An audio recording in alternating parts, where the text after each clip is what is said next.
All of you watching, welcome. Now, over the last few weeks, we've talked a great deal about this man, but Pope Benedict is now Pope Emeritus, and lots of you are discussing whether whoever takes over at the head of the Catholic Church might have an impossible job. Well, we've got guests live from the UK, from Montserrat, and also from the US. But wherever you're watching BBC World News, you're very welcome to get involved. We're live here. We're on all the places you'd expect on social media, Google+, Facebook and Twitter. You can also call us up, that's the number, or you can Skype us as well, and we'll put our user ID on the screen throughout.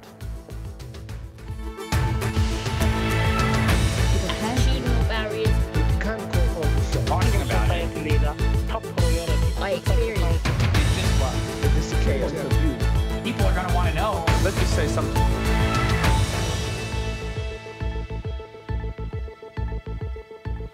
Well, I should also mention that in about half an hour's time, we're going to show you some of a live radio debate that Chloe Tilley hosted for World Have Your Say a few days ago. It's about whether military intervention can work in some circumstances. We've got the 10th anniversary of the intervention in Iraq coming up. We'll show you some of that debate here on World Have Your Say in about 25 minutes' time. Now, let me pull up this message from Tumelo in Johannesburg to start off our discussion about the challenges facing whoever becomes the new Pope. What is the job of the Pope exactly, Tumelo asks? Well, let's see if our guests can answer that. We're joined by Sister Gemma Simmons, a theologian at Cambridge University. Live from the UK, London to be precise, is Cecil Castle from Montserrat. He's a Catholic parishioner. And live from the US is Rod Dreher in Louisiana. He's a writer for the American Conservative, but he's also written on BBC News' website in the last few days about Pope Benedict. Well, perhaps Sister Gemma Simmons, you could lead us off, but all of you feel free to join in. Do you think this job is now an impossible task? Of course, it would be an impossible task if the Pope was trying to do it on his own. The fact is that the Pope governs the Church under the guidance of the Holy Spirit. So at one level, you know, the Pope is doing it with God, but the Pope is also governing the Church with the people of the Church. It would be an impossible task to try and lead the Church on one's own. The Catholic Church is the biggest multinational corporation in the world. And, you know, to have a CEO who's an elderly, frail man in his 80s of such a massive group is absolutely crazy. But if we think about the Pope being the Bishop of Rome, governing the Church with his fellow bishops right across the world and actually in dialogue with faithful Catholics, then it becomes perhaps a little bit less impossible. But of course, what that needs is a Pope who genuinely is listening to other bishops and other Catholics. I ought to say, actually, that I'm not a theologian of the University of Cambridge, though I'm sitting in Cambridge now. I'm a theologian from Heathrop College, University of London, where we look a great deal, both those of us who teach there and the students, at what it means to be a church. Rod, let's bring you in. Yeah, see, that's the problem. The Pope does govern with the Holy Spirit and the other bishops, but he hasn't been able to trust many of these bishops, including cardinals, to give him accurate information and to execute the mission of the Church. In fact, we've seen over and over and over again in the scandals in the US and in Europe, the sex abuse scandals, that the bishops have made mission number one, covering up, protecting the Church's image, and it has, in fact, been devastating for the Church's image. I think everyone realizes that Pope Benedict, as Pope John Paul, was very good at teaching and very good at sanctifying, which are two of the jobs of the bishop, but they were terrible at governing. What the next Pope has to do is get in people in the Curia in Rome and get in as many good, decent, honest people who really want to achieve holiness and bring the Church around and clean up this mess, because it can't go on like it is. It's totally undermining the mission of the Church. Cecil, let's bring you in. Hi, well spoken like a journalist, my friend. But that's exactly what the journalists and the media stories are all about, because the Pope is guided by the Holy Spirit. We keep on forgetting that we're dealing with human beings like ourselves. These are human beings, and they're frailty, they make mistakes just like everybody else. And the Pope, as the nun just said, with the strength of the Holy Spirit and the guidance of the people around him and the Church on a whole, I think there is no big problem for anybody who becomes Pope next. But isn't the problem, and I'd ask all three of you, isn't the problem here that there are 1.2 billion Catholics, and it's not simply not possible for their leader to come up with a church, to create a church which is satisfactory to all of them? Gemma, I could see you wanting to come in. Yeah, the purpose of the church is not to kind of necessarily satisfy its members, but the purpose of the church is to preach the gospel of Jesus Christ. Now, one of the ways in which we do this is actually by listening. You know, the word obedience has at its heart the Latin word audire, meaning to listen. And the way in which we are obedient to one another, both we are obedient to the Pope as the Church, and the Pope is obedient, is listening to us, is actually hearing the experience, the faith experience, the lived experience of people on the ground.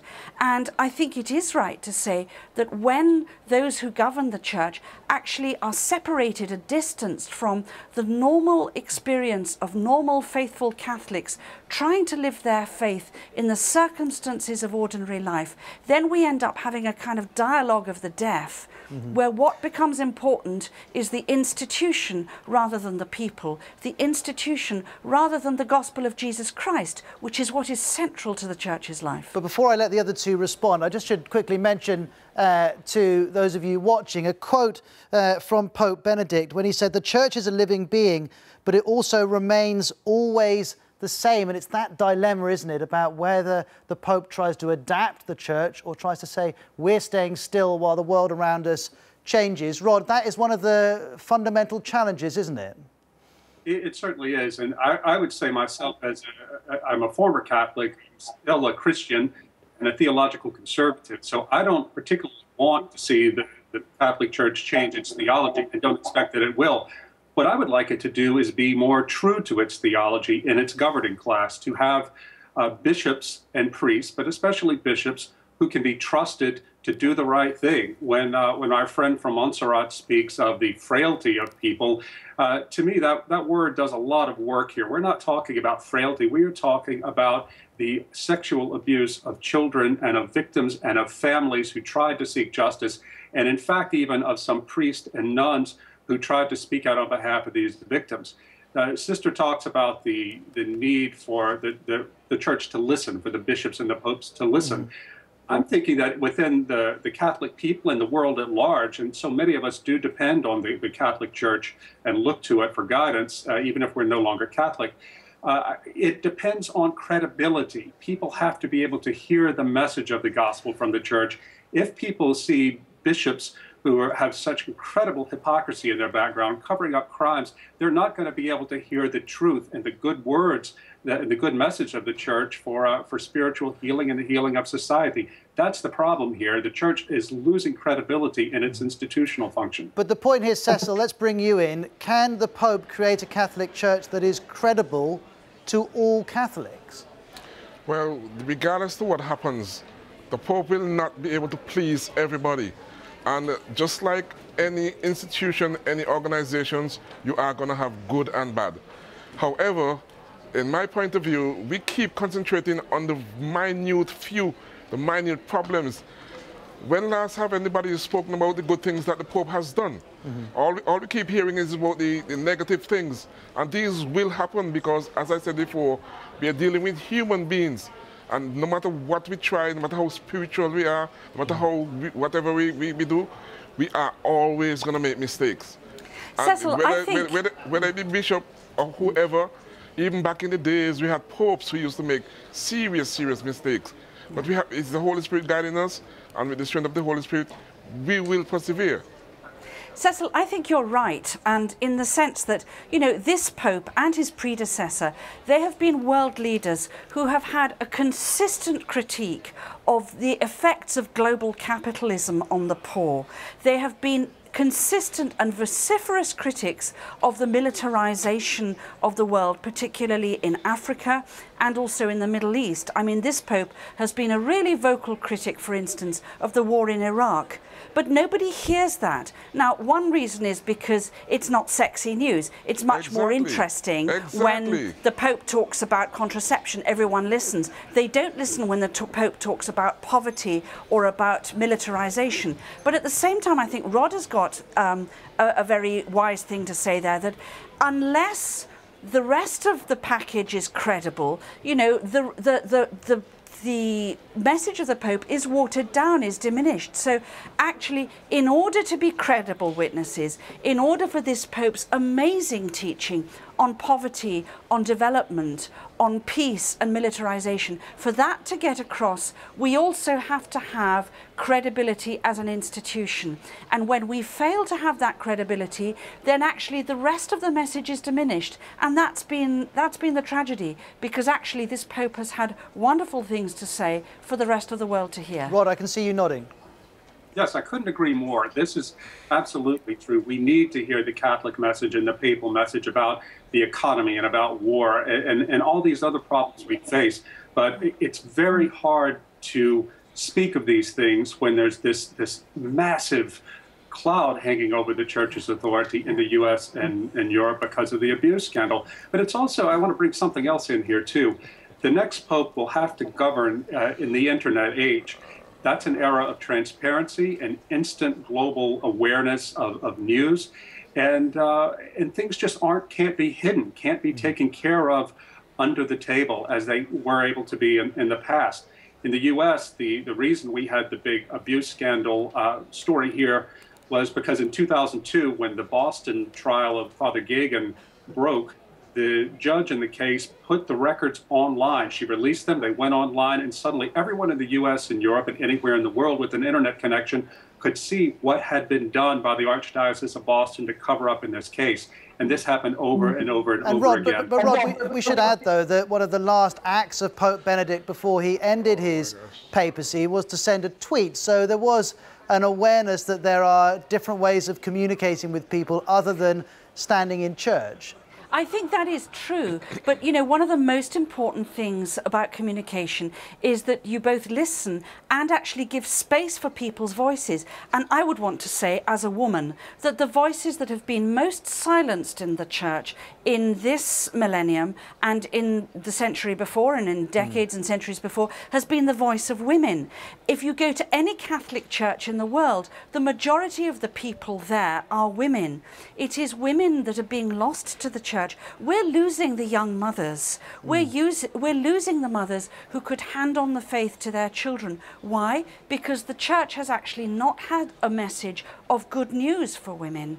If you look at the way, for instance, that the religious sisters were treated in the United States recently by the Vatican, that was scandalous and shocking. And these are women who are actually on the front line. They're really at the sharp end of the church's pastoral mission. Now, if they don't have a voice, not only in discussing what's going on in the world, but actually if they don't have a voice in governance, then the church is actually killing itself. But Sister Gemma, and Cecil, let's bring you in on this. The fact of the matter is, if the new Pope were to heed Sister Gemma's advice and give women a far greater role and a far greater say, he would simultaneously offend whole swathes of Catholics who don't want to see that happen. And that's the tension which makes this job, well, verging on impossible, isn't it, Cecil?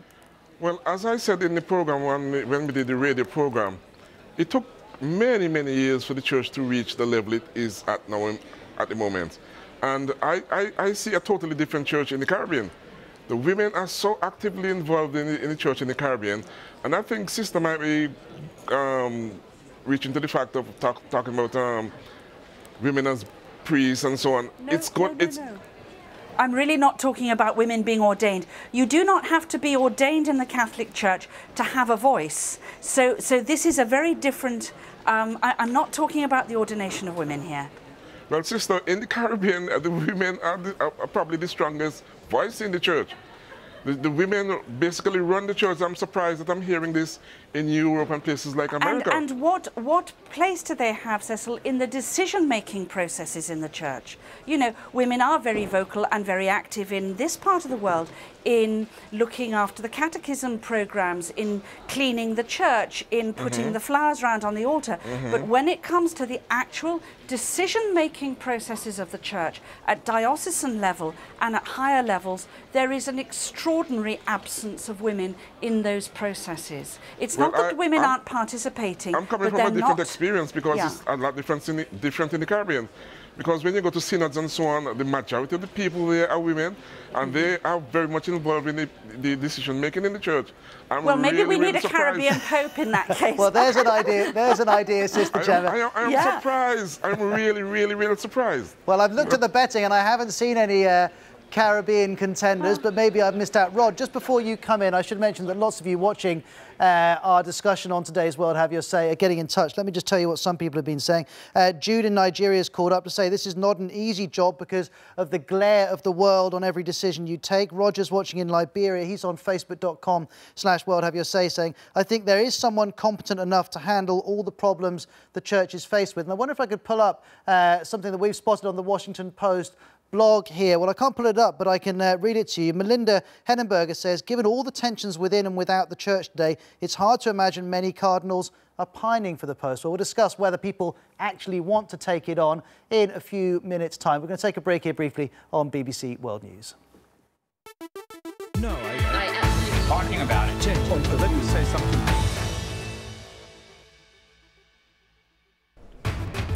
Hi, I'm Ros Atkins. I want to show you our new video uploader. It's now much easier for you to give us things that you've seen or questions or comments that you have about the day's news. In fact, some of you are using it already. My reaction to the Pope's resignation, I was surprised and a bit apprehensive at first. It came to me as a shock, and as a South African, I believe in Oscar Pistorius so much. All you have to do is go to worldhaveyoursay.com. I recorded this on my phone, and once I'd done that, I came to this page at worldhaveyoursay.com, clicked on upload, selected the file, and that was that. Or you can use a webcam through any computer. Just go to the same page. When you're there, click record, say what you've got to say, then press stop, scroll down, click submit, and we'll do the rest. So that's the new BBC video uploader. You can get it at worldhaveyoursay.com. I'm interested to see what you send it. People are going to want to know. Let's just say something. No, I talking about it. Let me say something. Hi, I'm Ros Atkins. Welcome back to World Have Your Say. We've spent the last couple of weeks talking about Pope Benedict. Well, he's now Pope Emeritus, and people's attention are very much turning to who might take over and also the challenges facing whichever man gets that job. We've been talking about the role of women in the Catholic Church, perhaps inevitably. Richard's watching in Tanzania. Hi, Richard. Thanks for getting involved on Facebook. He says, it's not an impossible job, but it's difficult given the issue of allowing women to be priests and allowing priests to have wives. And Pope Benedict didn't want to budge on either of those issues. Still with us is Sister Gemma, live from Cambridge. We've also got Laura Piquet, a professor in Florida, who replied to the World Have Your Say daily email a few weeks ago, and it's good to have you on, Laura. Marco is live with us from Brazil as well. Well, Laura, let's start with you. Does this look like a job that is possible, that one cardinal could take on and be successful while doing? I think this guy next in line faces considerable challenges in the light of Pope Benedict not exactly leaving. It's something that's unique, and my only comparison that I can make as an American is imagining the president resigning and then saying, but I'm still going to live in the White House with the vice president now becoming president, and he's going to have the main residence. I think it's really confusing. And as someone who I would consider myself former Catholic, and I'm looking for someone to be a better leader, looking for some new things to happen in the church, and then seeing people like Sister Gemma kind of getting squashed. I think it's considerable. I want to be hopeful and not say impossible, but there's absolutely some unique challenges that this Pope will face on top of already what is kind of a messy field to be walking into. Sister Gemma, are you feeling squashed? Well, I don't squash that easily, actually. But, Laura, thank you for that. But how many women are there in senior positions in the Vatican? How many women are there in senior positions where they can actually make things happen in the church? This is the voice that's missing. Well, this is one of the voices that's missing. And, I'm not saying that this is about all women must be priests, because, we've got a clericalized enough church as it is. And at the end of the day, the primary vocation of every Christian is to be baptized as prophet, priest and king. That's what it says in our baptismal ceremony. And that means that we are called to speak out to the world, to live a life of holiness and actually try to transform the world. But in order to do that, we have to be heard, and we have to have access to the decision-making processes in the church. But what about, and Marco, let's bring you in, what about this point that Laura's making, that as we still have Pope Benedict, or Pope Emeritus as we must call him now, very much alive and living not very far away from the Vatican, do you think that will undermine the efforts of whoever becomes Pope? Well, first of all, I think it's very strange, and for me it's a big problem to have a Pope, to see a Pope resign. I think all the Catholics here in Brazil, and I was raised as a Catholic, think that the Pope was elected to be Pope to the end of his life. And for us, the biggest problem at this moment is to feel that the Catholic Church is giving his back to some social problems, especially in Latin America. And here in Brazil, it's a very particular case because we are the biggest Catholic country in the world. And someone has said in the program that it's not the case of the church handle all the problems, but I think there are some problems that the church needs, especially to handle social problems. The female participation in the church, as someone is saying there. Okay, so you're saying there should be an increased emphasis on social problems, and just before we go on to talk about that, Laura, I must ask, because I'm sure some viewers are wondering, what's your evidence that you think that Pope Emeritus is going to interfere in any way? He said he's not in good health, he wants time to pray and to consider the last years of his life. I don't suppose he's got too much inclination to start undermining whoever takes over?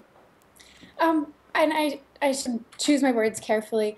I don't know if he necessarily will, and I certainly don't want to assert that, but there seems to be some sort of conflict. There was a news bit on it yesterday on our local radio in which people were commentating on how exactly this issue, and the general consensus seemed to be, well, he's so humble, there, exactly like you just said, there probably won't be any interference.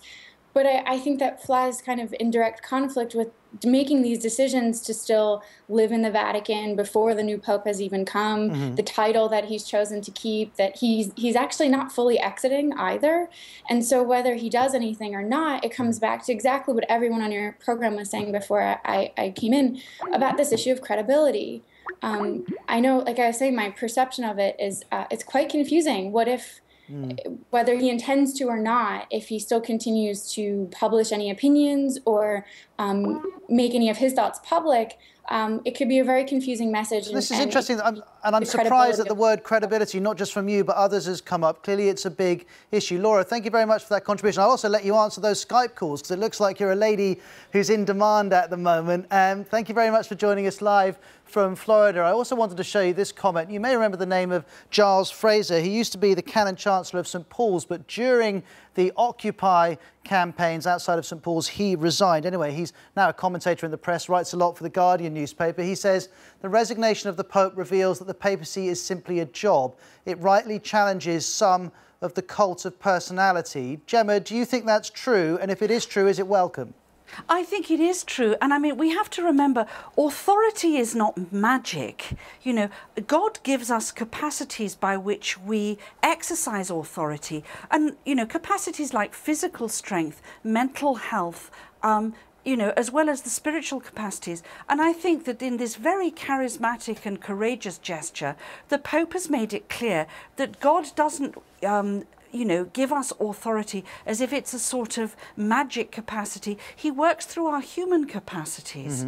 I do think also, you know, I'm a nun, and in religious life we have, it's not a rule, but it's a sort of tradition, that when a person steps down from being in charge, from being the abbot or the abbess of a monastery, for instance, you don't go on living in the same monastery. You kind of go away, even if just for a couple of years, to give your successor, well, a clear run at the thing. So I think it is a shame, actually, that the Pope continues to live in the Vatican. I understand that he was overruled on this because he intended to go home to Bavaria, and I wish they'd allowed him to do that. Well, but there is a sort of mad right-wing wing to the church, I'm afraid. That's how some might describe it. I'm not sure they would categorise themselves that way. Sister Gemma, I've got to jump in just because we're out of time. Cecil, Rod, thanks to you, also to Marco and Linda. Don't forget, we've got a special World Have Your Say debate coming up in a couple of minutes' time.